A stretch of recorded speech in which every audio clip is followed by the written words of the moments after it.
estar aqui com vocês, claro, como sempre. É um privilégio poder pregar a palavra de Deus, poder estudar, fazer pesquisa e ver todo esse tipo de coisa, para poder colocar uma pregação junto e poder fazer essa pregação para vocês, né? É assim um privilégio. É incrível poder descobrir coisas novas na Bíblia. E claro, vocês sabem, minha família, muitos membros da minha família fazem parte do exército, né?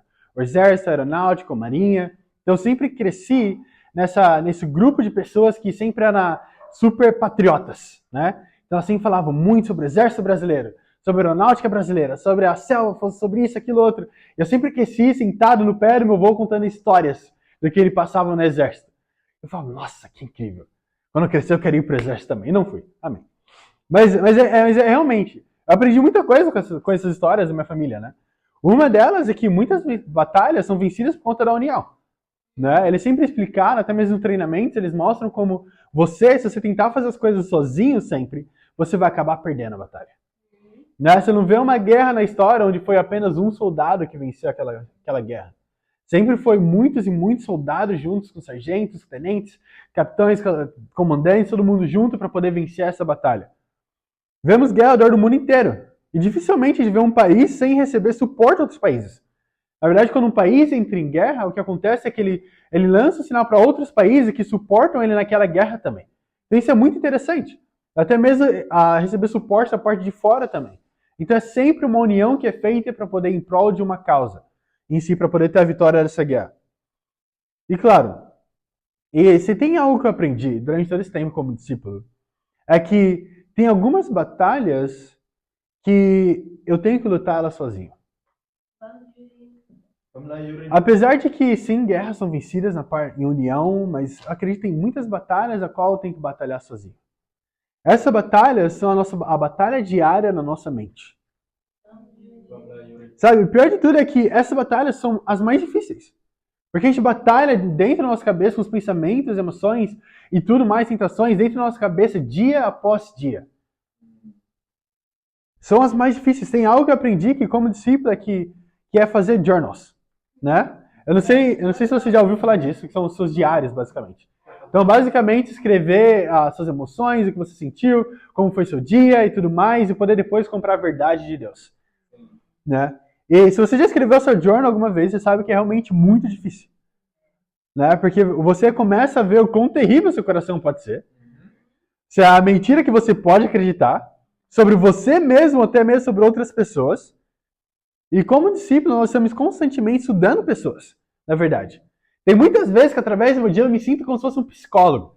Eu penso, nossa, eu não deveria ter estudado mecatrônica ou TI, deveria ter estudado psicologia. Seria muito mais útil no ministério hoje. Porque eu não estou usando na área de mecatrônica, não tem nenhum robô que eu tenho que criar aqui dentro do ministério.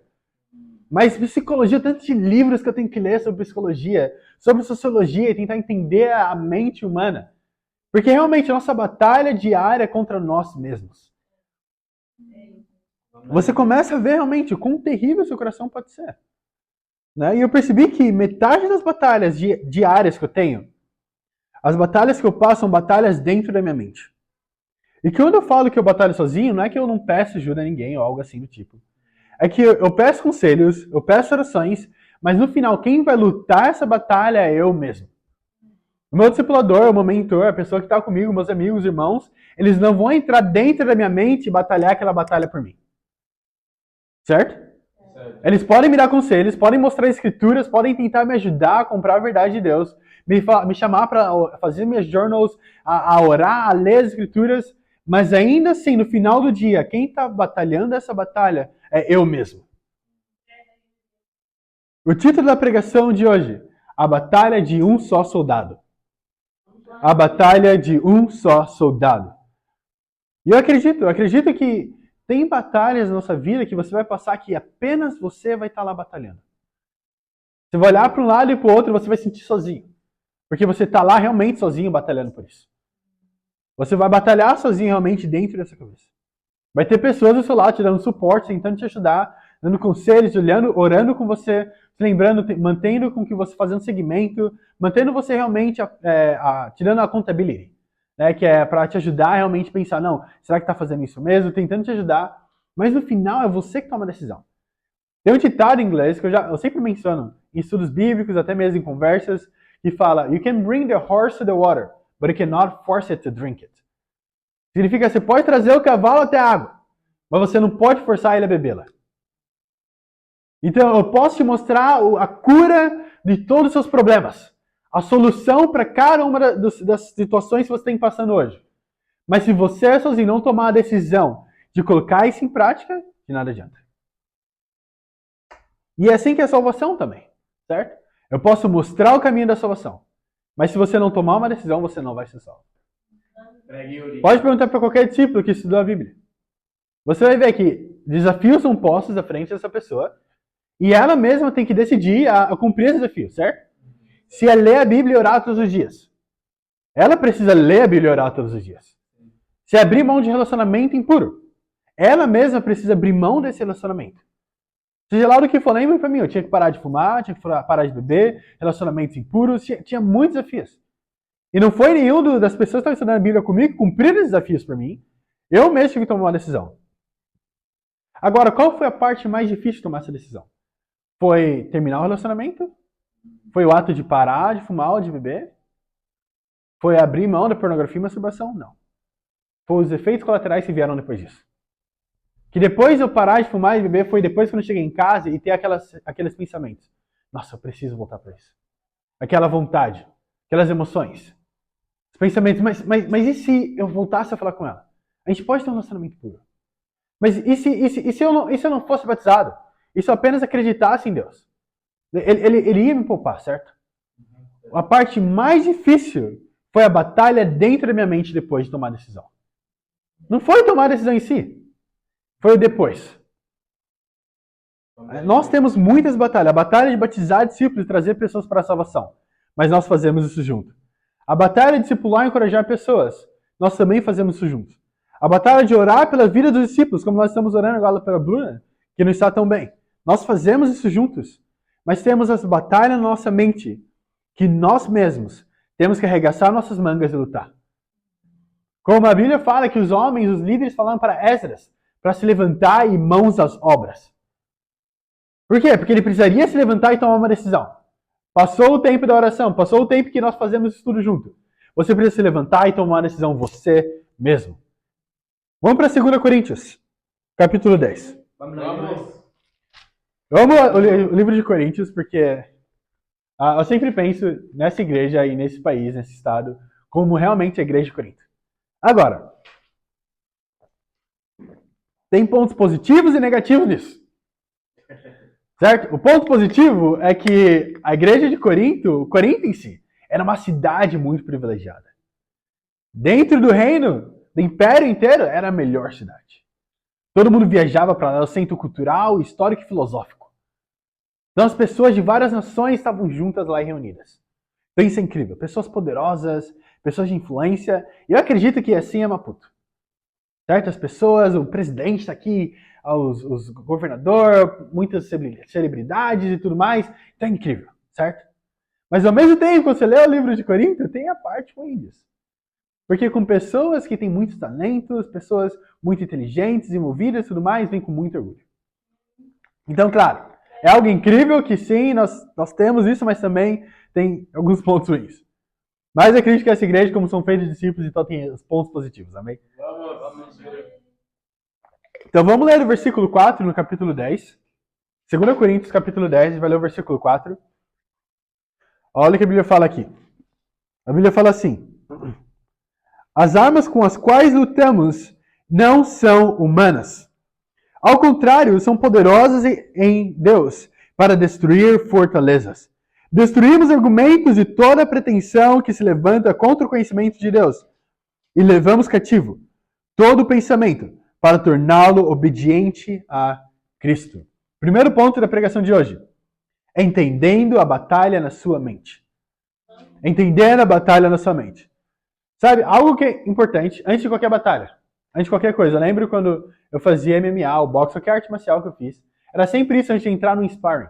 Sparring é uma luta amistosa dentro da academia ou do dojo em si. Antes de entrar nessa luta, eu passaria pelo menos uma semana assistindo e estudando um adversário. Porque se eu não conhecesse ele, eu entraria na luta totalmente cego. Não saberia qual que é o braço mais forte dele, não saberia quais são os golpes que ele gosta de usar, os combos e tudo mais. Quanto mais eu conhecesse ele, mais fácil era para mim obter a vitória. Agora, quanto menos eu conhecesse, mais difícil seria. Então, eu acredito que o primeiro passo para vencer essa batalha, que é uma batalha de um só soldado, é realmente entender essa batalha, como ela funciona. Então, a gente precisa entender o tipo de batalha que estamos lutando. Agora, eu estou pregando isso, não querendo dizer que eu não luto com pensamentos negativos ou que nunca acreditei em mentiras ou inseguranças criadas pela minha própria mente. Não é isso. Mas eu posso afirmar com toda certeza que, pela graça de Deus, eu posso afirmar que eu não permito mais que esses pensamentos mudarem ou dirigirem as minhas ações. Então tem uma grande diferença. Porque Deus, ele nunca condena esses pensamentos ele passarem pela sua cabeça. São como tentações, por exemplo. Tentação em si só não é um pecado. Mas quando a tentação ela vem, a gente precisa tomá-la cativa. Torná-la cativa. Então a gente precisa lidar com ela. Então esses pensamentos, eles vão passar pela nossa cabeça. Essas inseguranças, essas tentações, tudo mais. Mas o que a gente precisa fazer? Lidar com elas. E eu posso afirmar aqui, pela graça de Deus, eu tenho aprendido a como lidar com os pensamentos negativos. Com as minhas emoções, que não são emoções positivas também. Com as minhas tentações para poder não permitir com que elas dirijam as minhas ações. E essa mesma convicção é mesmo usada para a pureza, por exemplo. Não é porque você está sentindo coisas que você vai cair em pureza. Não é porque você está triste que você vai ficar cabisbaixo. Não é porque que eu tenho vontade de fumar que eu vou voltar a fumar. Minhas vontades e pensamentos não me governam mais.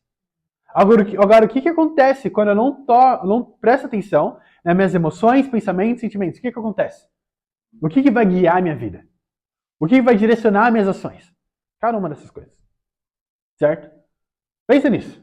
Cada ação que a gente toma como ser humano tem uma emoção e um pensamento por trás. E uma motivação. Certo? A gente não toma uma decisão só porque eu quis tomar essa decisão. Até mesmo expressões faciais. O jeito que eu falo algo. A roupa que eu visto. O que eu como, o que eu bebo. Até a forma que eu como ou bebo. É por conta que eu tenho uma motivação, um pensamento, uma emoção por trás disso. Eu lembro dos meus pais que eles me ensinaram a etiqueta. Agora, por que eles me ensinaram isso? Porque eles não queriam que eu fosse lá comer na frente da visita e colocasse minha mão dentro do arroz, colocasse o arroz na minha boca assim, me sujasse todo, porque ele ia trazer vergonha para dentro de casa. Eles não ensinaram o filho dele a comer.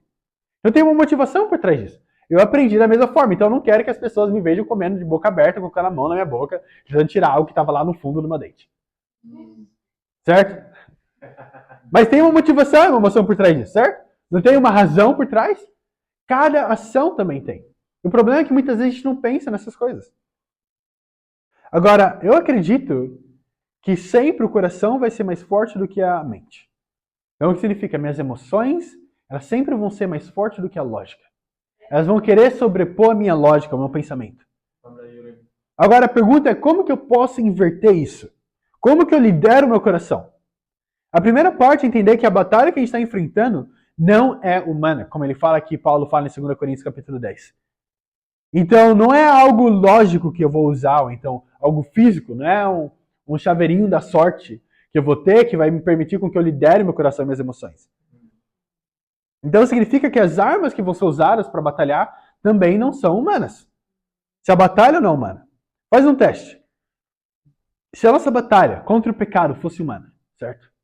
Então você poderia agora mesmo entrar na sua faculdade, ou no seu trabalho, ou na sua família, e mudar o coração de alguém só com as suas palavras, sem usar a Bíblia. Mudar as suas ações, mudar o seu coração, sem usar a Bíblia, só com os seus próprios pensamentos. Eu já tentei, não funcionou. Passei anos e anos tentando mudar meu coração, meus pecados, sem usar a palavra de Deus, sem pedir ajuda. E no que deu? Hipocrisia. O que eu mudei era o que eu falava, não minhas ações. Muito menos meu coração. Eu nunca vi alguém mudando dentro da faculdade, então batizando alguém, porque eu falei algo incrível para ele. Mas sim por conta das escrituras. Então no final, o que a gente precisa usar para poder lutar contra cada uma dessas coisas? A Bíblia. Sabe, quando o assunto é o nosso pensamento, a gente precisa entender que qual tipo de pensamento eu preciso lutar contra. A Escritura fala, destruímos argumentos e toda pretensão que se levanta contra o conhecimento de Deus. Agora, o que isso significa? Qualquer pensamento que não é o que Deus pensa, ou que agrada a Deus, eu tenho que destruir ele. Agora, eu fui tentar entender um pouco melhor destruir. Porque falou destruir, eu falei, ok, legal, destruir, vou lá destruir ele. Agora, é um pensamento. Como que se destrói um pensamento? Não é algo físico, que eu posso pegar uma marreta, um martelo, e martelar aquele trem até ele destruir, certo? E aí eu olhei a palavra no grego em si, tem um diferente significado, que é catarresis. Com certeza não se pronuncia dessa maneira, mas é assim que eu tô lendo, amém? Depois você pode ir lá ler e pronunciar do jeito que você quiser. Mas tem o significado de não apenas destruir, mas desmantelar. Então tem uma diferença entre destruir e desmantelar. Então agora o que seria desmantelar? Eu fui lá no Google também, para não ser algo da minha cabeça. Seria desestruturar algo completamente, de modo que essa coisa deixe de funcionar ou existir da forma que era antes. Então o que significa? Significa que me ajuda a entender que, então, literalmente, eu preciso desmontar parte por parte desses pensamentos, até o ponto que isso nunca mais funcione da maneira que estava. Então, se o pensamento é negativo, a sua insegurança, e os pensamentos impuros, eles são pedaços grandes de algo terrível. São vários pedaços juntos que formam esse pensamento. Então, não são formados de várias mentiras juntas que formam essa grande mentira que te atormenta. Então, o que a Bíblia fala para a gente fazer? A gente precisa desmantelar isso. Precisa desmontar, tirar pedaço por pedaço. Então são várias coisas, várias mentiras que a gente acredita que forma algo chamado caráter. Claro, então quanto mais eu desmonto, mais esse caráter pecaminoso, pensamentos impuros, então inseguranças que eu tenho, elas são destruídas. Mas isso leva tempo. Então é interessante que ele fala que os desmantelar, ou então desmontar em si, seria não permitir com que essa coisa funcione da mesma maneira que funcionasse antes. Então significa que ela ainda funciona de uma certa forma, mas não da mesma maneira. Seria, por exemplo, um parafuso. Eu posso usar um parafuso para segurar um quadro na parede e também posso usar ele para segurar a TV na parede. Agora, ambos são um parafuso, mas eles servem para propósitos diferentes. Então, eu posso ainda ver as situações, não é que eu vou fazer com que a situação desapareça, mas agora eu vou tirar esse pensamento negativo, é o modo que eu vejo a situação. Então, eu posso escolher ver a minha tribulação ou algo que aconteceu comigo no meu dia. Posso ver que o Zé pisou no meu pé e pensar, o Zé é alguém terrível porque ele pisou no meu pé, porque ele me odeia, e ele é uma pessoa terrível, ele não ama Deus, e ele provavelmente queria me bater naquela hora. Eu posso ter essa visão do Zé. Ou eu posso ver a mesma situação e pensar, ele apenas não viu meu pé, e acontece, ele pisou e amém, vida que segue. Agora, o fato é o mesmo, mas não serve para a mesma coisa. Então, da mesma forma, a gente precisa olhar para cada um desses pensamentos negativos e começar a desmontar eles. Então, como se fosse um quebra-cabeça. Então, se eu não vou só olhar e pronto, pum, mudou. Eu preciso começar a lidar com ele parte por parte. O que acontece muitas vezes é que a gente vê pensamentos negativos e pensa, eu vou apenas lidar com ele, então vou vir para o oposto disso, então essa é a verdade. Não. A gente precisa ir na raiz. Se a gente corta apenas o fruto desse pensamento negativo, o que vai acontecer é que vai continuar crescendo depois. Talvez o fruto não esteja mais lá, mas a árvore ainda está lá. E eu vou continuar alimentando essa árvore. O que vai acontecer é que eventualmente vai voltar a dar frutos. Então, desmontar é lidar com isso na raiz. Agora, eu quero fazer uma pergunta para vocês. Eu quero que vocês respondam também. E vamos fazer algumas perguntas. Como você já se viu? Me dê alguns exemplos de algumas mentiras que você já acreditou. Eu posso começar. Eu já acreditei que eu era alguém que não merecesse nenhum tipo de amor. Foi assim que eu me via. Como alguém que não merece ser amado. Então, ninguém vai gostar do Yuri pelo fato do Yuri. Talvez por algo que ele possa prover, mas nunca por Yuri mesmo. Qual foi a mentira que você já acreditou na sua vida? Vamos escolher alguns exemplos. What are the types of lies that you believed in your life? Zé. Eu nunca acreditei que poderia agradar uma pessoa e falar a verdade de Deus. Eu pensei que eram coisas contraditórias, né? Mas ao contrário, né? Eu pude mudar isso justamente pensando ao contrário, né? Que é falando as verdades de Deus que a gente agrada ela. Mas eu pensei no início que nunca seria possível isso. Ok, então não falar a verdade para a pessoa e agradar a Deus ao mesmo tempo. Mas qual que é a mentira se acreditaram sobre você mesmos? Então, não sobre como outras pessoas agiriam, mas sobre você mesmo. Carol. Eu já acreditei na mentira de que eu nunca teria, não tenho valor suficiente. Ok. Não vale o suficiente. Não tenho valor suficiente. É quase igual a Carol, mas eu acreditava que o meu valor vinha de um casamento. Ser uma mulher casada e aceita. Ok, incrível. Alguém mais? Manias? Eu sempre acreditei que a minha felicidade dependia de mim mesmo. Imaginei tudo baseado em mim. Tudo, eu dominava a minha felicidade, tudo. Ok. Alguém mais? Mais algum exemplo? I agree that men don't cry. The men don't cry. Insecurity. Agora vamos lá então para Salmo 139. E sim, realmente, cada uma dessas coisas que compartilharam não é algo totalmente diferente, algo estranho. A realidade é que muitas pessoas pensam assim. 139. Não apenas muitas pessoas, eu arriscaria dizer 99,9% da população. Não de Moçambique, mas do mundo, da planeta Terra. Olha isso, Salmo 139. Vamos olhar no versículo 14. Porque essas são as mentiras que eu acreditei também.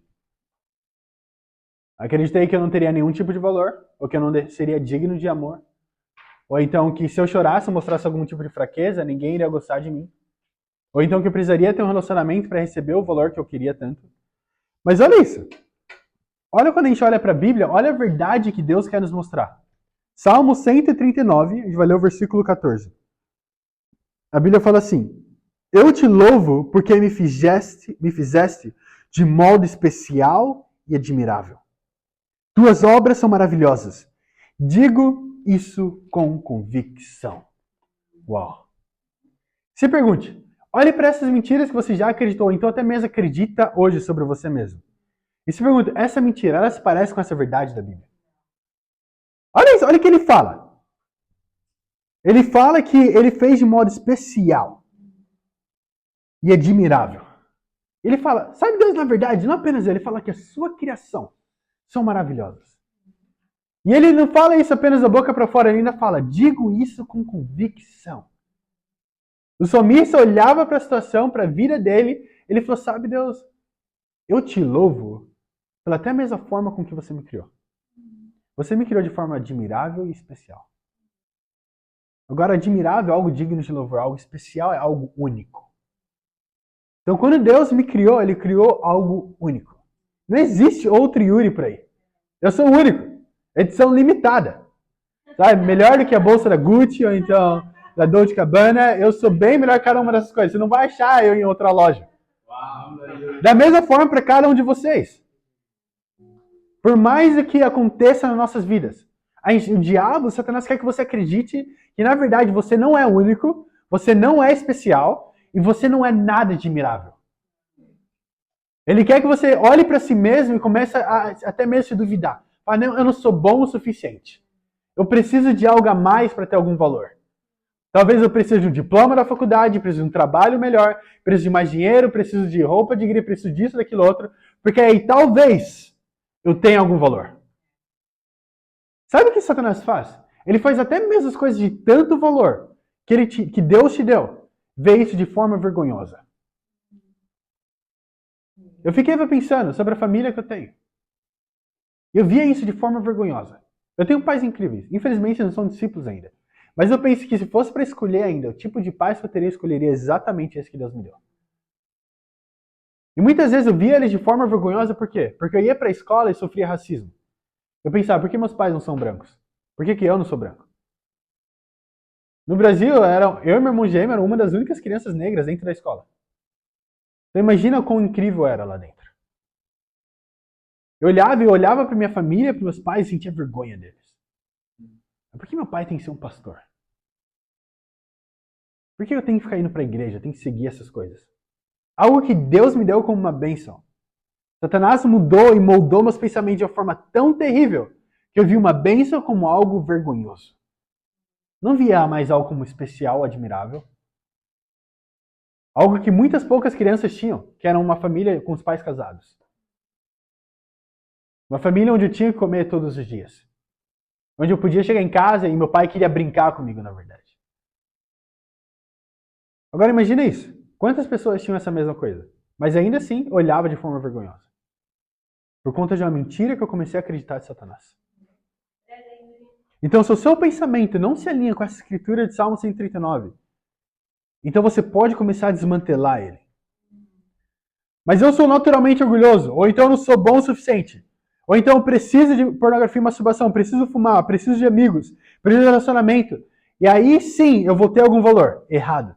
Você foi feito de modo especial e admirável.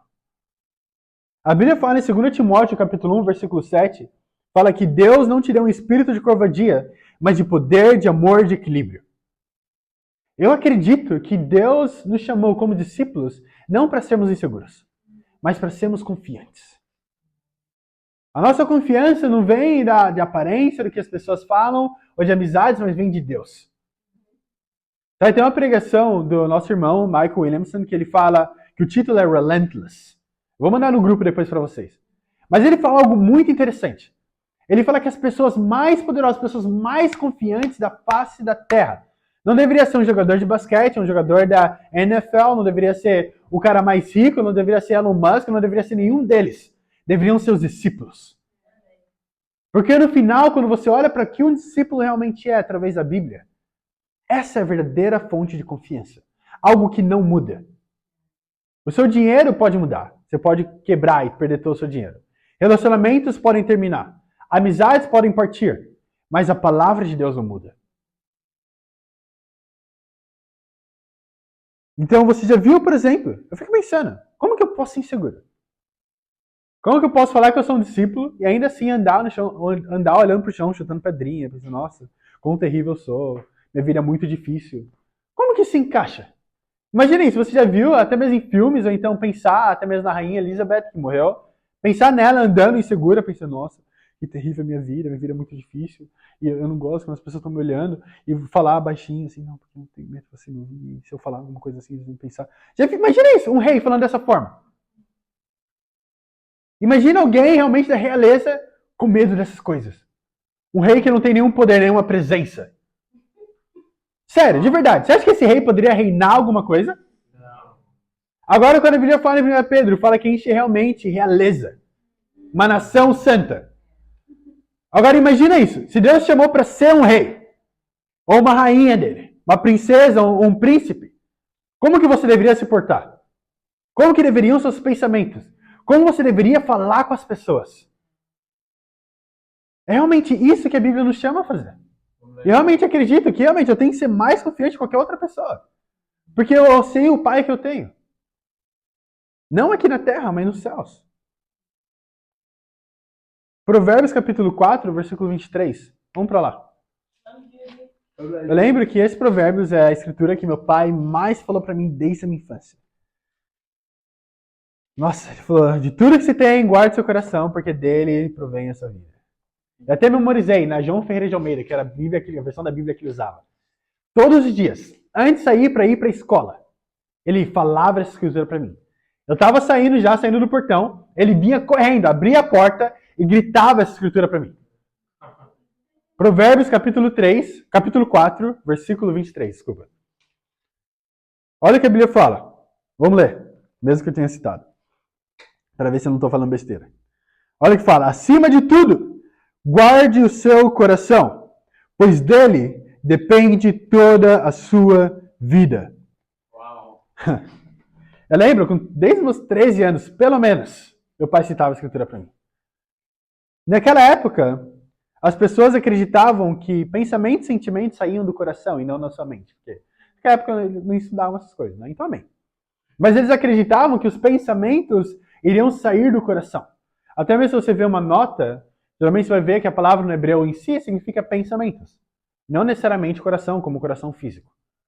Então, de tudo que você tem, guarde os seus pensamentos. Agora, ok, interessante. Então, lendo a escritura faz mais sentido.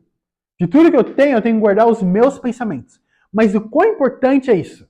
O quão importante é eu tomar conta dos meus pensamentos? Ele fala que depende a sua vida. Olha isso. Ele fala de tudo que você tem.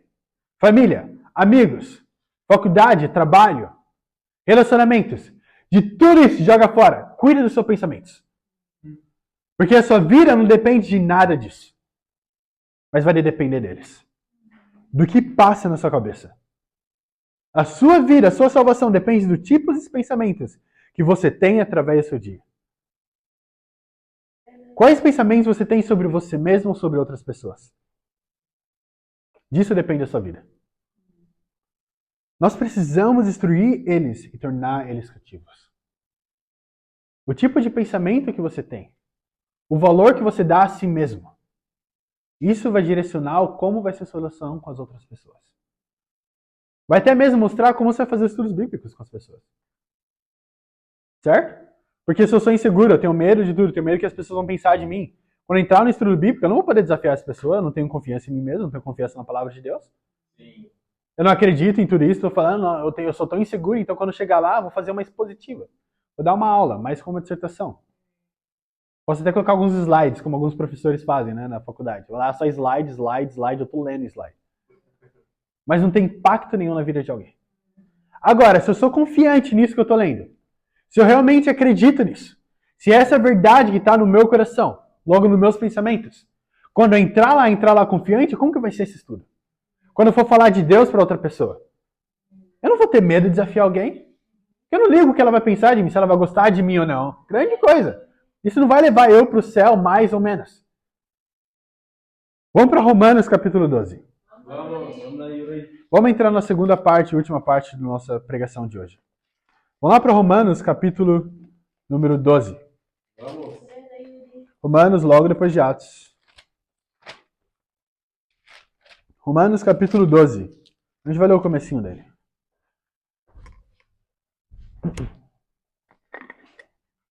Quando chegarem lá, digam amém. Amém. Então estão lá. Então fala assim. Versículo 2. Obrigado.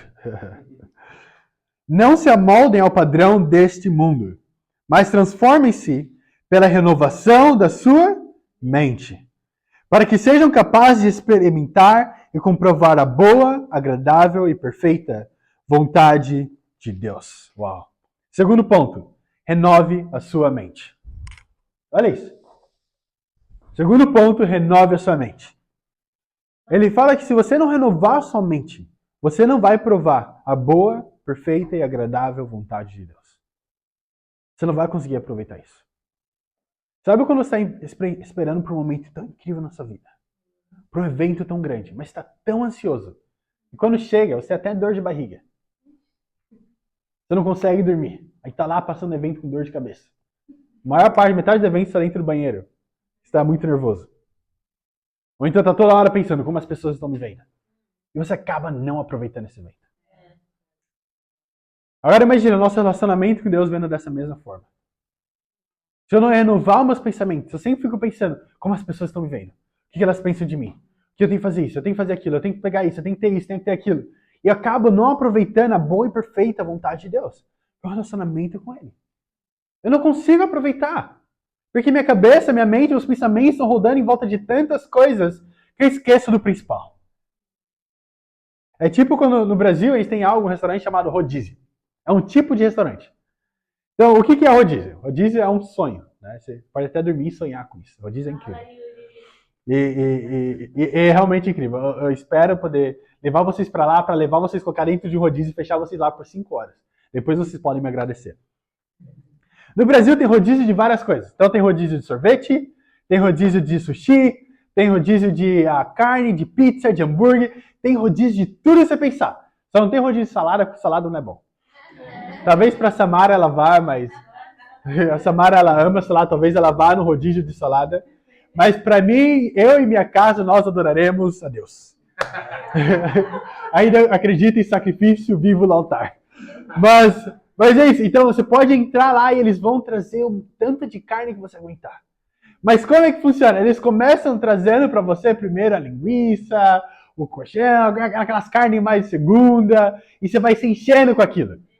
E aí quando a picanha chega, você tá cheio. Aí você não consegue comer tanta picanha, porque está lotado de comida. Aí eles vão lá e colocam um buffet cheio de macarrão, de arroz, purê de batata, salada, essas coisas. Você está comendo toda aquela, nossa, que incrível. Tem tanta comida, você está comendo. Aí chega a picanha, chega o alcatra, fala, não tem mais espaço para eles. Certo? E o que acontece? A gente enche com tantos pensamentos dessa forma, que acaba que o melhor que ainda está por vir, que é a vontade de Deus, o relacionamento com Ele, a gente acaba não aproveitando porque não tem mais espaço para Deus. É tanta coisa que a gente se enche através do dia inteiro, que acaba que o espaço para Deus desaparece. É como se fosse a sobremesa, que é aquele 10% que tem no seu estômago. Ao invés de ser realmente o principal, onde realmente me encho com isso. E o resto é apenas lucro.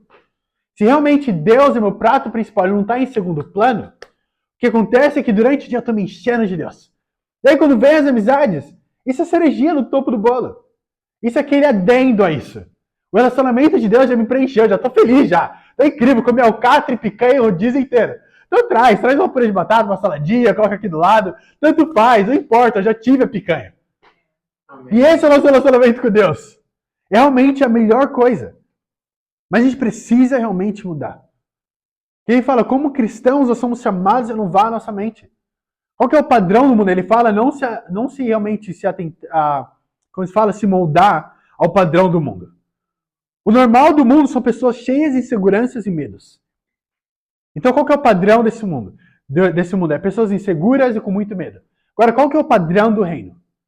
Pessoas seguras e confiantes. Pessoas que desconfiam, não pessoas que desconfiam de cada pessoa na vida delas. Mas pessoas que, na verdade, acreditam no que Deus pode fazer. No reino de Deus, nós não podemos viver assim, não precisamos viver assim. Eu tenho uma convicção muito profunda no fato de que cada uma das coisas que acontece no meu dia é Deus querendo me animar e cuidar de mim de uma forma específica. Não que todas as coisas cooperam para o bem de uma Deus, sim, exato. Mas que tudo que acontece no meu dia é especificamente para mim. Eu compartilhei isso com os irmãos, claro, no seu dia também as coisas são especificamente para você, mas no meu dia são para mim. Amém? Amém. Então, pega isso que eu vou falar agora e espelha para sua vida. Então, para dar um exemplo para vocês, quando tá frio, eu penso, nossa, Deus sabe que eu amo frio. Então ele deixou que o dia fosse um pouco mais frio hoje, porque ele quer me agradar. Ele quer me encorajar com isso. Quando tá calor, eu não gosto de calor. Mas isso é Deus querendo cuidar de mim, porque ele sabe que eu preciso da vitamina D. Quando tá chovendo de noite, eu gosto porque é muito bom para dormir. Eu tenho insônia. Então ele quer que eu tenha uma boa noite de sono. Então todas as coisas que acontecem comigo, eu vejo Deus tentando cuidar especificamente de mim. Isso me ajuda a ter um relacionamento com Deus de uma forma mais especial. Em cada detalhe. Não apenas em coisas grandes, quando eu passo numa entrevista de emprego, ou então quando eu tenho aumento, ou quando eu consigo um relacionamento, ou isso, aquilo, outro. Mas não, até mesmo em coisas pequenas. É Deus cuidando de mim. Cada uma delas. Sabe, até mesmo quando eu perdi meu passaporte. Não foi algo que eu fiquei muito animado na hora. Né? E tá no carro da Carol ainda.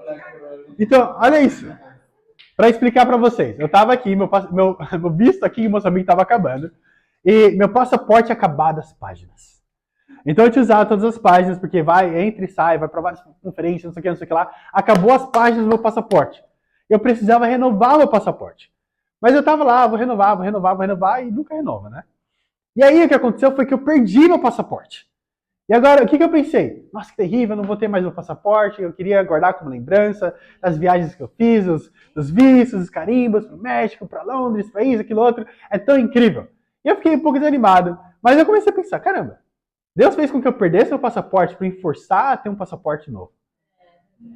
Porque se eu não fizesse isso, eu nunca teria aplicado para um novo passaporte. Teria chegado a hora de viajar, não teria o passaporte, não teria nada, e ficaria preso no país, deportado para o Brasil, daí junto com as cargas.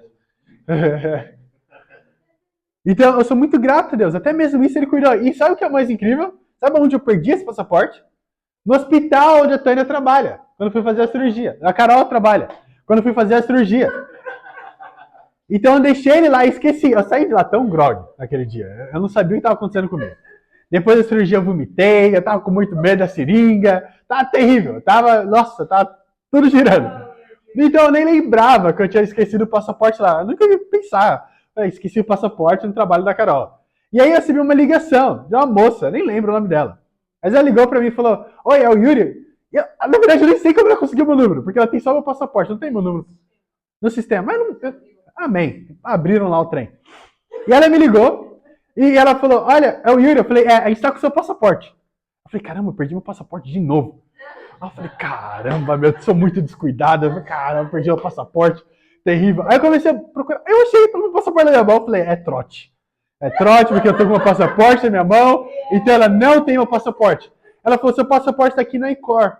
E você esqueceu quando você veio fazer essa pequena cirurgia. Aí eu... Aí eu falei, nossa, meu. Então era isso. Deus apenas cuidou com que eu fosse aplicar para um novo passaporte. Mas já que ele me ama tanto, ele queria me dar meu passaporte de volta para poder manter como uma lembrança. E isso é incrível, porque não é diferente para nenhum de vocês. É a mesma coisa. Como que eu compartilhei sobre ele, sobre o Peraldino. Ele podia ter sentado em qualquer lugar no ônibus. Entre inúmeros assentos. Ele sentou logo lá do Mussa.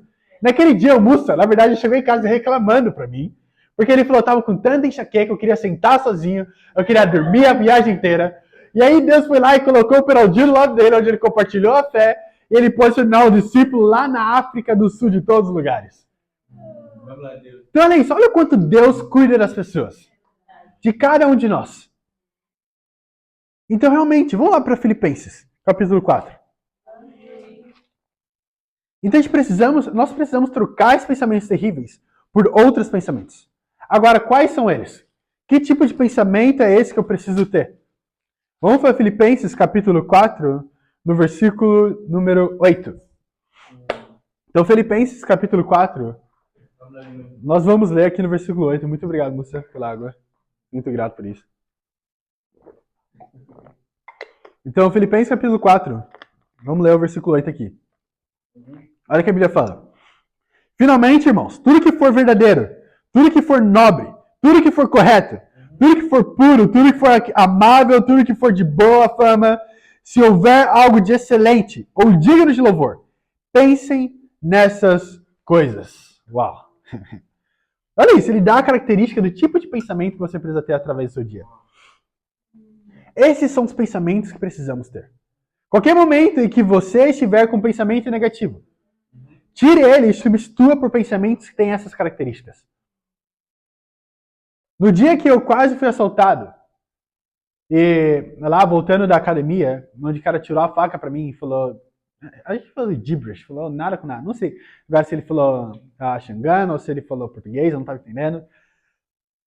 Mas qual que era o tipo de pensamento que estava na minha cabeça? Sabe qual foi a primeira coisa que eu fui pensar para saber se eu iria para o céu ou não naquele momento? Eu pensei, que tipo de pensamento estava passando na minha cabeça? O que eu estava pensando naquela hora? E sabe o que eu estava pensando? Naquela hora que isso aconteceu, na minha cabeça estava cada um de vocês. Naquela hora que aconteceu, eu estava pensando no Zé. Pensei, nossa, como que eu posso ajudar ele? Tem isso, isso, isso. Será que eu posso fazer dessa forma? Eu acho que ele vai se sentir mais encorajado dessa forma. E as irmãs? As irmãs têm trabalhado tão duro. Eu acho que seria bom comprar uma garrafa para a Samara, porque ela perdeu a garrafa dela. Ela se sentiria tão encorajada com uma garrafa. Eu estava pensando, cada um deles, nossa, tem os irmãos novos ainda, que acabaram de ser batizados. Acho que seria bom ter, na verdade, um grupo com os irmãos, a gente pode compartilhar os estudos bíblicos e tudo mais. E era isso que estava na minha cabeça. E foi interessante. E depois eu pensei, faz sentido. Provérbios 4, 23. Os pensamentos dependem da sua vida. A minha salvação depende das coisas que passam na minha cabeça. Então, se minha mente está sempre focada nas coisas do alto, nas coisas louváveis, coisas amáveis, não vai ter espaço para Satanás, para as mentiras dele. Naquele momento eu não estava inseguro. Na verdade, eu estou preparado para lutar com aquele cara. Se era insegurança, era algo que estava totalmente fora do escopo. Estava preparado para ele, se a gente vai lutar, eu não vou cair sozinho. Não tinha insegurança. Não faça isso, não estou falando para você fazer isso. Se alguém tenta te roubar, dá tudo para ele. É que na hora eu não estava pensando direito, estava meio confuso. Mas essa é a ideia. Realmente, o que passa na sua cabeça o dia inteiro? São coisas louváveis, coisas amáveis, coisas dignas de louvor? Se não, substitua isso. Algo que eu aprendi é que pensamentos negativos precisam lidados da mesma forma que eu lidaria com um pensamento impuro. Quando eu tenho um pensamento sobre luxúria, ou então sobre pensamento sobre, nossa, ou então é imoral, ou então coisas assim do tipo, eu lido com isso assim, na mesma hora. Eu sou radical sobre isso. Se vem, eu falo, não, tiro e começo a pensar em outras coisas, começo a cantar algum louvor, e tiro isso da minha mente na mesma hora. Agora, com pensamentos impuros, ou então inseguros na minha cabeça, muitas vezes eu não via dessa forma. Eu pensava, nossa, eu sou tão terrível, acho que eu não sou bom o suficiente. Nossa, o que as pessoas vão pensar? E eu continuava alimentando esse tipo de pensamento, ao invés de lidar com ele na mesma hora. Algo que eu gosto de pensar é que pensamentos são como os pássaros que passam em cima da nossa cabeça. Eu sempre dou esse exemplo nos estudos bíblicos. A gente não controla o número de pássaros que vão voar por cima da minha cabeça. Mas eu controlo se um deles vai fazer um ninho lá. Eu não vou deixar um pássaro fazer um ninho na minha cabeça. Imagina isso, eu tô lá sentado na UEM, lá na Árvore da Sabedoria, e vem lá um pássaro, pousa na minha cabeça, talvez por conta do meu cabelo, não tá cortado agora, pareça um pouco mais com o ninho. Ele vai lá, começa a trazer os gravetos, fazer um ninho na minha cabeça. E todo mundo tá sentado, olhando pra mim e fala, nossa, que ridículo é isso, o que esse cara tá deixando esse pássaro fazer isso na cabeça dele? Agora imagina se os nossos pensamentos impuros fossem da mesma forma. onde todo mundo possa ver o pássaro fazendo o ninho, Satanás fazendo o ninho lá. E criando cada vez ficar mais formado. Ao ponto que parece uma pirâmide já, parece já um triplex de tantos pensamentos impuros que a gente tem. Não seria ridículo andar com aquilo na nossa cabeça?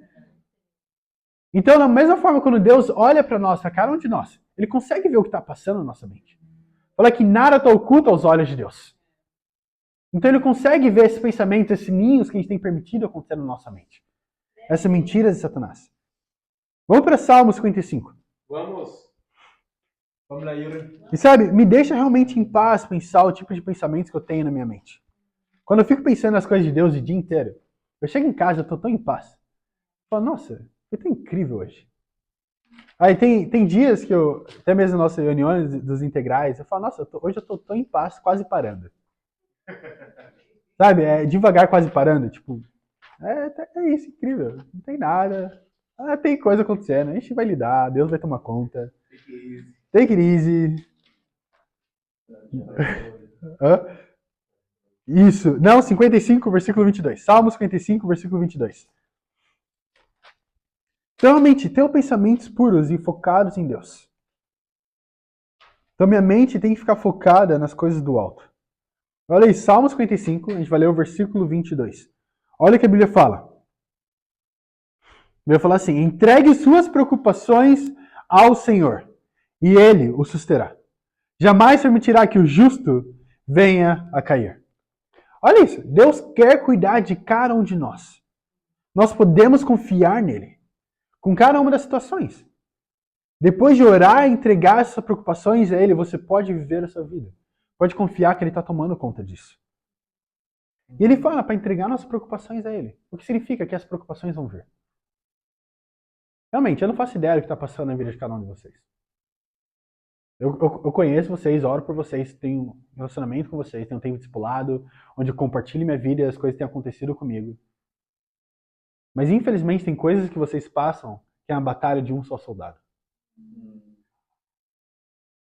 Eu acredito que cada um de vocês já passou por um dia onde você acordou e pensou que não tem nem mais esperança. Onde você acordou pensando, realmente eu não tenho nenhum valor, não tenho mais o que eu fazer. Pensou com aquela síndrome de impostor, eu não mereço estar aqui. Na verdade, não faz nem sentido estar aqui. Pensou como se eu não pertence a essa família. Talvez seria melhor outra pessoa. Ou então se comparando com seu irmão ou sua irmã. Seus familiares. Ou então dentro da escola, talvez não o mais inteligente. Talvez não tenha o emprego que você sonhou. E eu sei que isso não é apenas eu. Depois de estudar a Bíblia com tantas e tantas pessoas, eu percebi que, na verdade, esse é o pensamento de cada uma pessoa. Especialmente os homens. Eles têm esses pensamentos, mas eles não admitem isso. Eu tinha esses pensamentos, mas eu nunca falei isso pra ninguém. Eu nunca tinha compartilhado minha segurança com ninguém. Nunca tinha compartilhado quando eu me sentia realmente desrespeitado ou não amado. Até mesmo carente, necessitando de amor, então de cuidado. E nunca quis compartilhar isso. Eu sentia vergonha. Era difícil para ver cada uma dessas coisas. Mas é incrível que quando eu me tornei discípulo, eu pude aprender que, na verdade, Deus ele quer cuidar de cada uma dessas preocupações. A gente sempre usa aquela escritura em 1 Pedro, capítulo 5, versículo 8 ao 9, que fala como a gente pode realmente entregar nossas ansiedades a Deus. Mas é incrível ver que o coração dele nunca mudou. Não foi algo que aconteceu no Novo Testamento apenas, mas até mesmo no Antigo Testamento. É o mesmo Deus. Ele liga para cada um de nós as nossas preocupações. E sabe, como saber se realmente eu tenho entregado a Deus todas as situações e preocupações do meu coração? Vamos para 1 Samuel capítulo 1. Aqui está como a gente pode saber se a gente realmente entregou tudo a Deus. Então, 1 Samuel, a gente vai ler o capítulo número 1, versículo 12. 1 Samuel capítulo 1, a gente vai ler o versículo 12.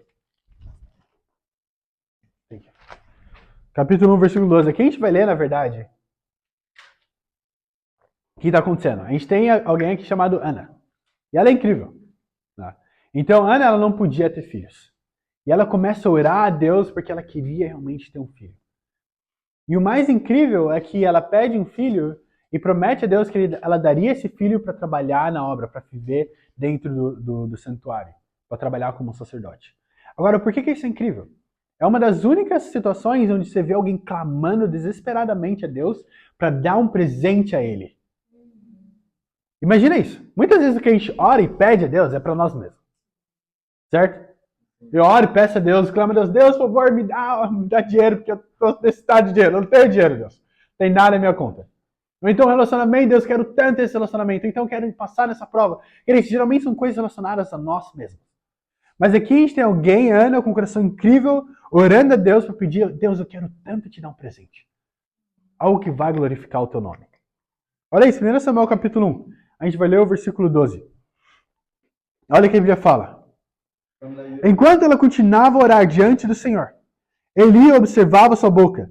Como Ana orava silenciosamente, seus lábios se mexiam, mas não se ouvia sua voz. Então Eli pensou que ela estivesse embriagada. Ele disse, até quando você continuará embriagada? Abandone o vinho. Ana respondeu, não se trata disso, meu senhor. Sou uma mulher muito angustiada. Não bebi vinho nem bebida fermentada. Eu estava derramando minha alma diante do Senhor. Não jure sua serva, uma mulher vadia. Estou orando aqui até agora por causa da minha grande angústia e tristeza. Ele respondeu, vá em paz e que o Deus de Israel lhe conceda o que você pediu. Ela disse, espero que seja benevolente para com tua serva. Então ela seguiu o seu caminho, comeu e seu rosto já não estava mais abatido. Olha isso. A Bíblia fala que depois que ela orou, ele pergunta para ela, nossa, você está embriagada. Para, se abstenha do vinho. Sai, para disso. E ela fala, não entenda isso dessa forma. Na verdade, ela nem fala, eu estava orando. Ela fala, estou derramando minha alma ao Senhor. E aí, depois, Eli olha para ela e dá uma solução incrível. Ele fala, levante-se, lave seu rosto, e não fique mais angustiada. E é incrível. Porque depois de derramar realmente a alma dela ao Senhor, realmente se derramar, dar todas as preocupações a Deus, como que ela sai dessa oração?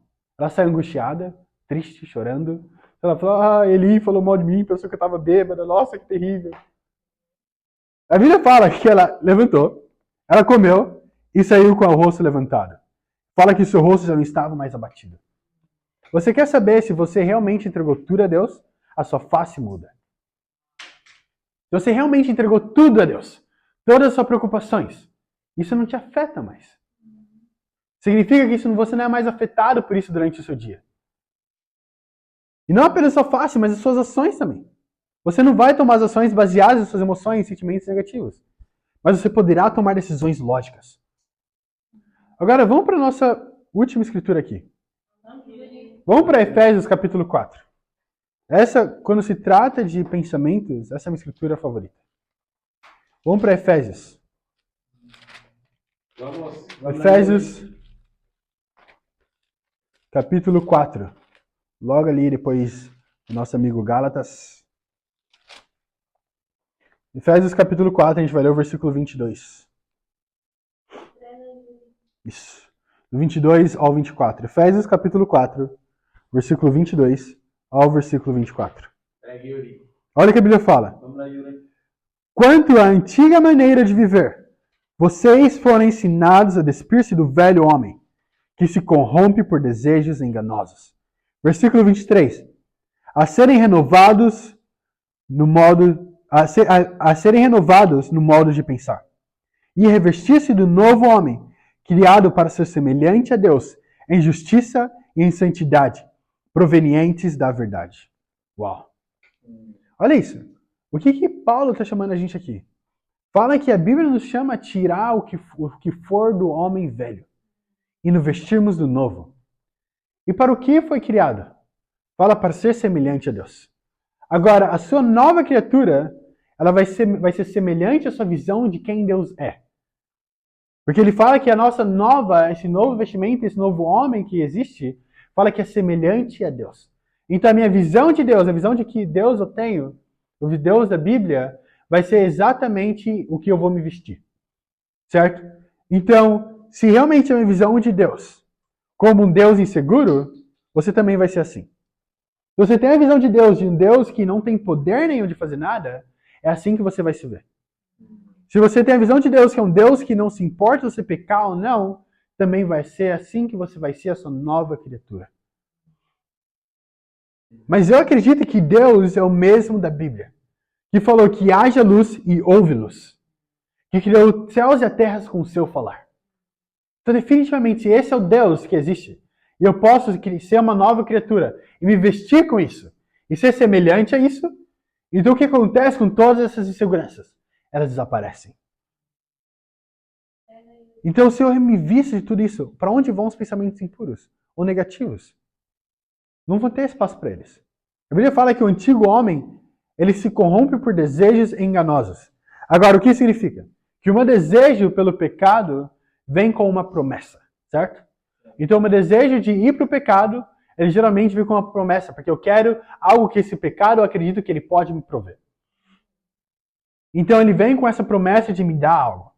Então, quando você entrega esse desejo, você acredita, então eu vou me entregar à pornografia e masturbação porque eu vou me sentir muito bem depois disso. Vou me entregar ao cigarro porque eu vou me sentir muito bem aliviado depois. Vou me entregar realmente às pessoas, a realmente idolatria, desamizades, porque eu vou me sentir aceito e amado. Mas o que a Bíblia fala? Que todos esses desejos eles são enganosos. Agora pergunte a si mesmo, quando você se entregou a cada uma dessas coisas, como que você se sentiu depois? Eu posso falar por mim mesmo. Depois de me entregar a cada um desses desejos, a pornografia, a masturbação, ou então a mentira, ou então cigarro, bebida e tudo mais, eu me sentia um lixo. Como se eu não tivesse valor nenhum. Eu me sentia ainda mais inseguro do que antes. Me sentia terrível. Pensava, realmente, agora eu tenho certeza absoluta que eu não mereço nada. Então, realmente, o antigo homem, ele se entregava a esses desejos enganosos. Agora, ele fala que a santidade e a justiça são provenientes da verdade. Agora, qual que é a verdade? Qual que é a verdade absoluta, que é imutável? É a palavra de Deus. A única verdade imutável é a palavra de Deus. Se lembra lá em Mateus 6, versículo 33, fala, buscar em primeiro lugar o reino de Deus e o quê? Sua justiça. Agora, o que é a justiça? A justiça é sempre o que é certo e o que é errado. Agora, de acordo com quem? Com Deus. Então, o que é certo e o que é errado, a verdade, não é a minha verdade que precisa prevalecer, mas a verdade de Deus. Então, seus sentimentos não são a verdade. O que eu acho não são a verdade. A Bíblia fala em Salmos 19, versículo 14, fala que as palavras da minha boca e a meditação do meu coração sejam agradáveis a ti, Senhor, minha rocha e meu redentor. O salmista pede para Deus que os pensamentos dele sejam agradáveis a Deus. O que quer dizer que tem pensamentos que não são agradáveis a Deus. E na verdade ele pode olhar e não se agradar desses pensamentos. Agora imagina isso, um pai ou uma mãe, olhando para sua filha ou para o seu filho e vendo ele falando, seu filho ou sua filha, falando, nossa, eu sou muito burro. Eu não sou bom o suficiente. Eu não sou bonito ou bonita. Eu acho que eu não mereço. Eu não pertenço a essa família. Como que esse pai e essa mãe sentiria ouvindo isso, seu filho falar isso? Eu gosto de acreditar que esse pai ou essa mãe sentiria cortado. Sentiria realmente muito triste. Da mesma forma, é assim que Deus se sente quando vê os seus filhos e suas filhas com pensamentos negativos sobre ele mesmo. E também sobre os seus irmãos e irmãs. Eu acredito que quando Deus olha pra gente, tendo uma visão de um pai, ele olha pra gente, mas você foi feito a minha imagem e semelhança. Então como que você pode pensar algo assim? Eu tirei tudo o que precisava. A Bíblia fala ainda, quando Deus está falando com Davi, fala ainda em Samuel, fala, eu tirei tudo o que você precisava. E se aquilo não fosse suficiente, daria ainda mais. Então Deus nos deu mais do que a gente necessita. E se isso não fosse suficiente, a salvação, se o filho dele morrendo na cruz não fosse suficiente a provar o seu valor, ele teria te dado ainda mais. Então realmente eu acredito que Deus quer que a gente tenha pensamentos positivos. Nós sejamos seguros e confiantes nele. Então, em conclusão, lutar contra pensamentos negativos não é uma batalha fácil, mas é uma batalha que podemos vencer com a ajuda de Deus. A Bíblia nos chama a vigilância constante, a renovação pela palavra e a confiança total em Deus. Meu desafio prático para cada um de vocês hoje é ler Salmo 139, versículo 14. Que fala, quem te leu hoje? Que fala, eu te louvo porque você me fez de modo especial e admirável. Suas obras são maravilhosas e digo isso com convicção. Então que você leia esse salmo todos os dias da semana para poder acreditar nisso e que se torne uma verdade. Não apenas para você mesmo, mas para as pessoas à sua volta. E para Deus seja dada toda a glória. Amém. Amém.